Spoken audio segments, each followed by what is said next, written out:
All right, today is Tuesday, December 3rd, and 2 days ago, see, it started snowing Friday, so 3 days ago. This was all green, so we had like 2 foot of snow in 24 hours. And so now we're going to take our snowshoes and venture out. We spent a lot of time maintaining the trail in non-snow times to enjoy it during the snow time too. It's a 4-season trail. Ah, crap, I forgot my gloves. Shit. Alright, hang on, I gotta go back and get them. Alright, we got our gloves.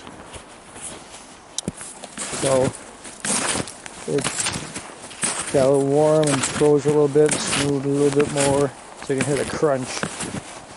And it's kind of settled down. So it's probably like a foot deep now after being settled.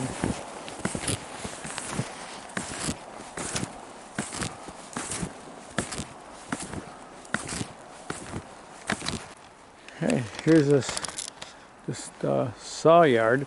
I got plastic to cover up my different piles and equipment. And there's the sawmill. So I do saw in the winter time. No bugs, no mud, no allergies. It's a good time to be alive. But as you can see, I have to shovel all that off. And I have to shovel off the stacks. And I'd have to shovel a path to get the log dolly. And I'd have to uncover some logs and pull them. So I do enjoy it. Some winters we don't get like 2 feet of snow the first snow. Like usually in December we'll get like 3-4 inches and it blows around and melts a bit. It gets more muddy than stays snowy.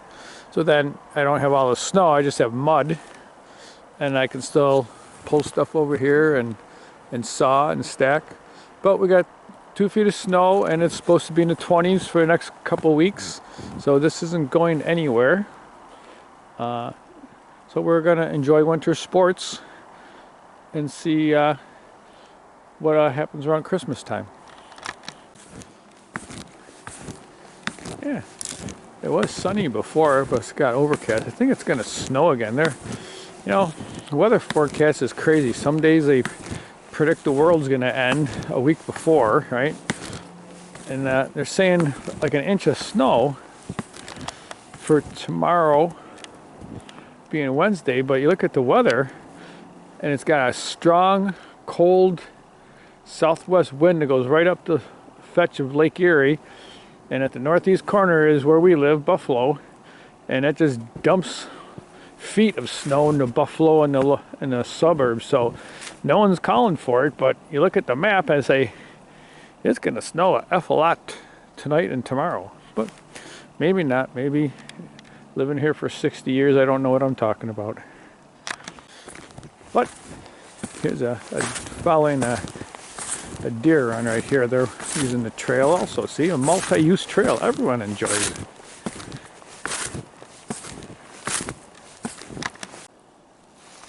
And, you know, this used to be farmland. I guess it kind of still is farmland, but when it used to be farmed, there's a shit spreader, manure spreader, that's been left abandoned. And you really can't see it when the leaves are out, so it's kind of interesting to see it. It becomes aware in the winter time. And if you know what to look for, over in there, it's another piece of agricultural machinery that's hidden in there.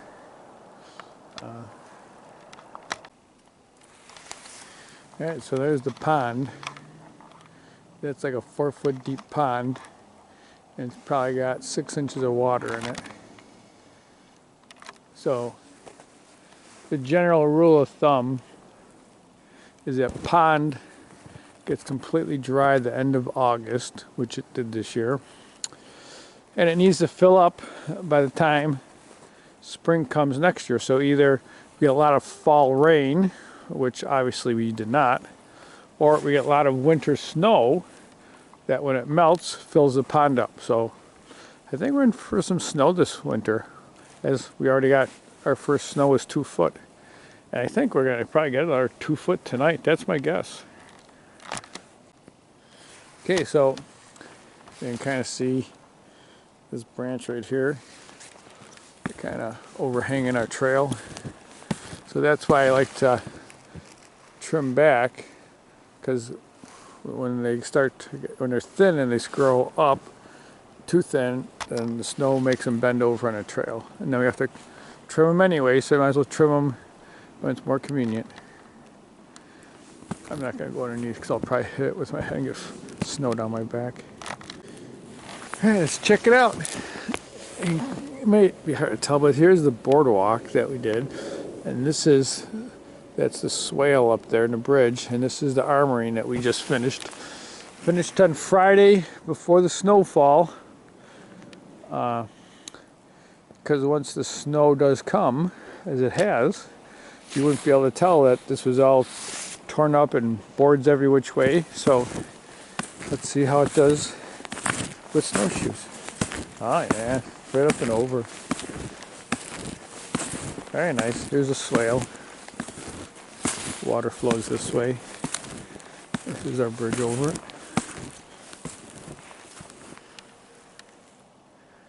Yeah, all right. Well, this was a good addition to the trail at the end of the fall season here. Okay, so we're out by the fence line here, but let's take a look. See, these are deer prints, and you can see that underneath it is wet. And what happens, it's always a decision between taking the cross-country skis out or the snowshoes. The problem with the skis is when you get into stuff like this, that we knew the ground was wet and warm, then the skis sink into all that and you get all iced up. And I have wax skis. I also have waxless skis, but I like the wax ones when it's cold out, really fly. But then the ice gets all over the skis, and that's just another reason to I guess pause and breathe perhaps. So that's why I chose snowshoes today, to get out and set some tracks, and then I can follow them up in a day or two with the skis once that part all freezes and we get some light snow on top. Okay, here along the fence line part of the trail, you can kind of see the white stakes that we put as we were cleaning up where the fence fell. The fence bent over. We cleaned it up with a brush cutter and put markers down. Look at the sky, kind of gnarly, huh? Definitely like winter, like affects snow clouds. Alright, see, that's a footprint for my snowshoe, and there's another one. And over there, you can kind of see where it's wet and slushy on the bottom now. So tonight, it's going to be in the lower 20s, I don't know, maybe even teens. But that will freeze because it's exposed to the air now. And then when I come back over it, that will be frozen, and I will just ski over it with my skis. I won't get slush on my skis. And then if there's a slight inch or two of fresh snow on top, it would be even better for my wax skis, because then I could really fly. And it makes for a nice trail for the neighbors to bring their dogs out here, and the other neighbor goes cross-country skiing. She has some waxless skis. So we'll set some tracks, let it freeze up. We'll see what the weather brings tomorrow.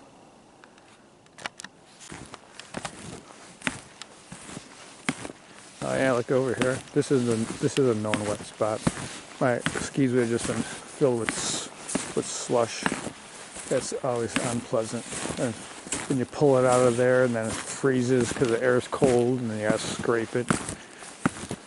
Yeah. So we'll set a track,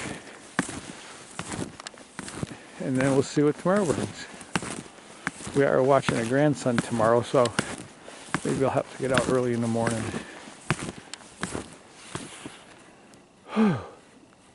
It is the snow just like dampens the sound, so Like you can hear some traffic farther away, but nothing local. It's just nice, a nice peaceful place with the snow. And you can see there isn't much wind, so you don't have the wind blowing through the trees either, and the snow falling down the back of your neck. Ah, a very nice Tuesday, December 3rd, 2024. Oh, see, a little bit of snow. Just as I said that, a little bit of wind and the snow is falling out of the pine trees. We'll have to put up my hood and move quickly. Here we go, we're back from snowshoeing. Had to knock off some snow, and there's our track out through. And you can tell the sun is starting to set. That time of day in Buffalo. And I'm feeling that we might go in the hot tub. Let's have a look and see. Huh? Maybe we'll jump in there just to relax and enjoy the evening before the sun goes completely down. Got our Christmas lights on because they are connected to the heating coils on the roof. That's how I know that the circuit didn't trip and the coils are still working. Because when you get a significant snow load and it's below freezing, you get ice dams, and the water goes underneath the shingles and then through the plywood and into the house and down the wall. It makes a mess. So we know this is a known area of ice built up. So we put heating coils and we got them tied to our lights so we know they're on.